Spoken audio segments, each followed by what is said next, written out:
ሰላም ጤና ይስጥልን ክቡራን አድማጮቼ፣ የሰዓቱን መረጃዎች ወደ እናንተ አደርሳለሁ። የኢትዮጵያ ኦርቶዶክስ ቤተክርስቲያን ፓትርያርክ አቡነ ማትያስ በአገር ውስጥ የሚታዩ ግጭቶች ቆመው ለሰላምና እርቅ እድል እንዲሰጥ የቅዱስ ሲኖዶስ ጉባኤ የበኩሉን ጥረት እንዲያደርግ ጥሪ አቅርበዋል። ሊቀ ጳጳስ አቡነ ማትያስ ቀዳማዊ የቅዱስ ሲኖዶስ አብይ ጉባኤ መጀመሩን አስመልክተው ባስተላለፉት መልእክት በአገር ውስጥ የሚታዩም የእርስ በርስ ግጭቶች እንዲቆሙና ለሰላምና ለእርቅ እድል እንዲሰጥ ነው ያሳሰቡት። አቡነ ማትያስ ቤተክርስቲያን የገጠማትን ፈተናና መወሰድ ያለባቸውን እርምጃዎች ባመላከቱበት በዚህ መልእክታቸው ላይ በሀገራችን ያለው ያለመረጋጋት በሕዝባችን አጠቃላይ ስነልቦናና በሀገሪቱ አንድነትና እድገት የሚያስከትለው ጫና በቀላሉ የሚታይ አይሆንም ነው ያሉት። አቡነ ማትያስ መልእክታቸውን በመቀጠል ችግሩ እየታየ ያለው በዋናነት በሀገራችን ፖለቲከኞች በመሆኑ ነገሩ የተወሳሰበና የተራዘመ እንዲሆን ማድረጉን ጠቅሰዋል። በመሆኑም ይህ የእርስ በርስ ግጭት ቆሞ ችግሮችን በውይይትና በድርድር በመፍታት የወንድማማችነት እልቂት የሚያስቆም የሰላምና የእርቅ ዕድል ቅድሚያ እንዲሰጠው ጉባኤው የበኩሉን ጥረት ማድረግ ይገባዋል ሲሉ ነው የተናገሩት።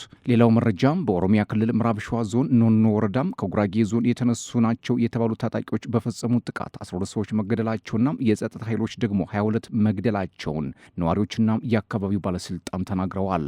በኖኖ ወረዳም ሀሎ ዲኒቂ መንደር ባለፈው ቅዳሜ ጥቅምት 8 2018 ዓ.ም ምሽት ላይ በተፈጸመው ጥቃት 22 ሰዎች መገደላቸውን ነዋሪዎች ሲናገሩ የኖኖ ወረዳ አስተዳደር ግን የተገደሉት 12 ናቸው ሲል ተናግረዋል። ጥቃቱ ከተፈጸመ በኋላም የመንግስት የጸጥታ ኃይሎች በአካባቢው ተሰማርተው እርምጃ መውሰዳቸውን የገለጹት የኖኖ ወረዳ አስተዳዳሪ የተገደሉት 22 ናቸው የሚባለው ውሸት ነው፣ 12 ናቸው ሲሉ ተከራክረዋል። ጥቃቱ የተፈጸመበት መንደር ነዋሪዎች ጥቃት ከጉራጌ ዞን ተሻግረው የመጡ በፋኖ ታጣቂዎች ቅዳሜ ምሽት ላይ አሰቃቂ ጥቃት ፈጽመዋል ሲሉ ከሰዋል። ለደህንነታቸው በመስጋት ስማቸው እንዳይጠቀስ የፈለጉ አንድ ነዋሪ ታጣቂዎቹ ከጉራጌ ዞን በመነሳት በፈጸሙት ጥቃት ህጻናትን ጨምሮ ንጹሐን ዜጎች ላይ ጥቃት ፈጽመዋል ነው ያሉት። ሌላው መረጃም የኢትዮጵያ ብሔራዊ ባንክ በህገ ወጥ መንገድ ገንዘብ ያስተላልፋሉ ያላቸውን የሐዋላ ተቋማት ገንዘብ ላኪዎችና ተቀባዮች ላይ የተጠናከረ እርምጃ ሊወስድ መሆኑን በድጋሚ ያስጠንቅቋል። ለሽብርተኝነት ገንዘብ ማስተላለፍ ወይንም ህገወጥ የገንዘብ ዝውውር ላይ የተሰማሩ የተወሰኑ ገንዘብ አስተላላፊ ተቋማት እንዳሉ ደርሰንበታል እያሉት የብሔራዊ ባንክ ገዥ ኢዮብ ተካልኝ በእነዚህ አስተላላፊዎች ላይ በጣም የተናበበ የተቀናጀ ሰፊ እርምጃ ለመውሰድ መዘጋጀታቸውን ነው ያስታወቁት። በህጋዊ መንገድ አልሰራም፣ ከህግ ውጭ ይሄዳለሁ የሚሉት በእጃችን ላይ ያሉትን ማንኛውም አቅም ተጠቅመን ይህንን የምናስቆመው ነው የሚሆነው። ስለዚህ በዚህ ስራ የተሰማሩ በሙሉ እንዲታቀቡ ማሳሰብ ፈልጋለሁ ሲሉ የመጨረሻ ማስጠንቀቂያም ሰጥተዋል። ሌላው መረጃ የዓለም ጤና ድርጅት ኃላፊ ጋዛም ያጋጠማት የጤና ቀውስ እስከሚመጣው ትውልድ ድረስ የሚቀጥል ነው ሲሉ አስጠነቀቁ።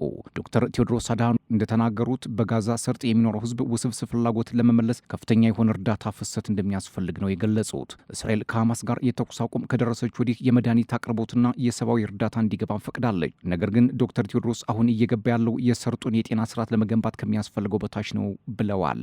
የኃላፊው አስተያየት የተሰማው እሁድ ዕለት በሐማስና በእስራኤል ጦር መካከል ግጭት ከተከሰተ ወዲህ የተደረሰው የተኩስ አቁም ሊፈርስ ይችላል የሚለውን ስጋት ለመፍታት ሙከራ እየተደረገ ባለበት ወቅት ነው።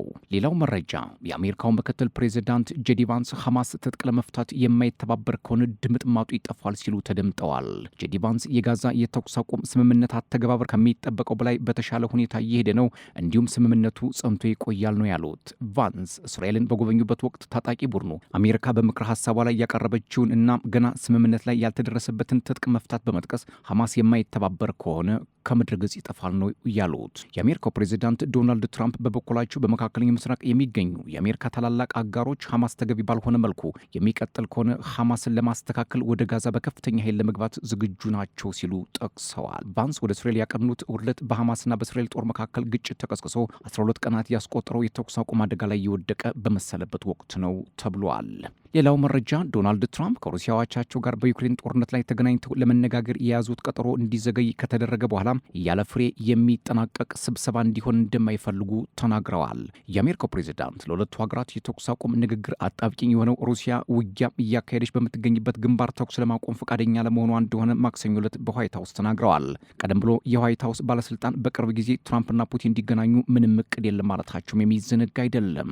ሁለቱ መሪዎች በቡዳፔስት በሁለት ሳምንት ውስጥ ተገናኝተው ተገናኝተው እንደሚነጋገሩ የተገለጸው ባለፈው ሳምንት ሐሙስ ነበር። በዚህ ሳምንት በአሜሪካና በሩሲያ የሰላም ምክረ ሀሳቦች መካከል ያለው ልዩነት ግልጽ እየሆነም መጥቷል።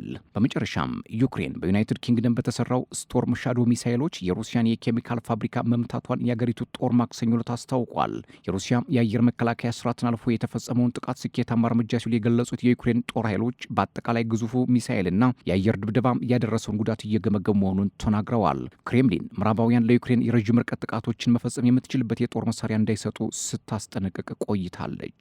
ኬቭ ግን ሞስኮ በዩክሬን ላይ በከፈተችው ጦርነት ውስጥ ቁልፍ ሚና ያላቸው የሩሲያ ተቋማትን ኢላማ ማድረግ አስፈላጊ ናቸው ስትል ትሞግታለች። ክቡራትና ክቡራን ለሰዓቱ የነበረኝ አጫጭር መረጃዎች እነዚህን ይመስሉ ነበር። ሰብስክራይብ፣ ላይክ፣ ሼር፣ ኮሜንት እያደርጋችሁ ቤተሰብ ሁኑ። ሰላም።